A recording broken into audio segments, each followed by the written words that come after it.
Road safety meeting रे आप जानते जे मुख्य उद्देश्य रोचे जे केमती जो मैंने अच्छा लोक मैंने जो बाइकर्स अच्छा जो मैंने अनविल ड्राइविंग कर जो मैंने विदाउट हेलमेट ड्राइविंग करमती एनफोर्समेंट माध्यम पेनाल्टी इम्पोज करी आम ठीक भाव में आम रोड सेफ्टी कार्यक्रम को आउरी श्रृंखलित करने चेष्टा करवा। या सहित विभिन्न रोड जो जो सब अच्छी इश्यूज अच्छी रिगार्डिंग कहली ब्लैक स्पॉट्स अच्छी साइनेज प्रॉपर्ली आसुनी बा लोक रोड को अवरोध करमती आउरी श्रृंखलित भाव में सेटा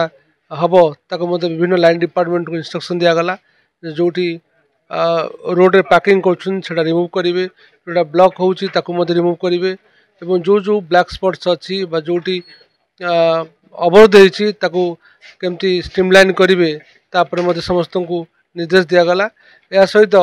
आम गोटे जिनस मार्क करुचु जो एनफोर्समेंट एक्टिविटी टाइटन होची से अनुपात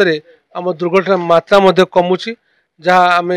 आरटीओ महोदय जहाँ फिगर ये प्रेजेंट कले आम देखिलु जिते आम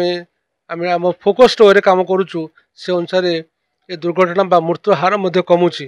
तेणु ये जो मीटिंग रो मुख्य उद्देश्य रोचे जे लोक मान धन जीवन रक्षा हम एवं लोक मान केमती श्रृंखलित भाव में रास्ते जावासवा करेंगे और जो मैंने ट्रैफिक रूल को उल्लंघन कर केमती हेवी पेनाल्टी इम्पोज कर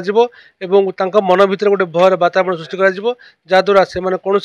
अनरूली ड्राइविंग करी ट्रैफिक नियम को उल्लंघन न करेंगे से सचेतन हे। आज आम district road safety committee meeting थिला अधिवेशन थिला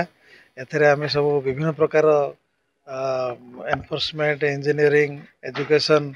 इमरजेंसी केयर विस्तृत भाव में से बाबद आलोचना है जदि एमाने समस्ते सबू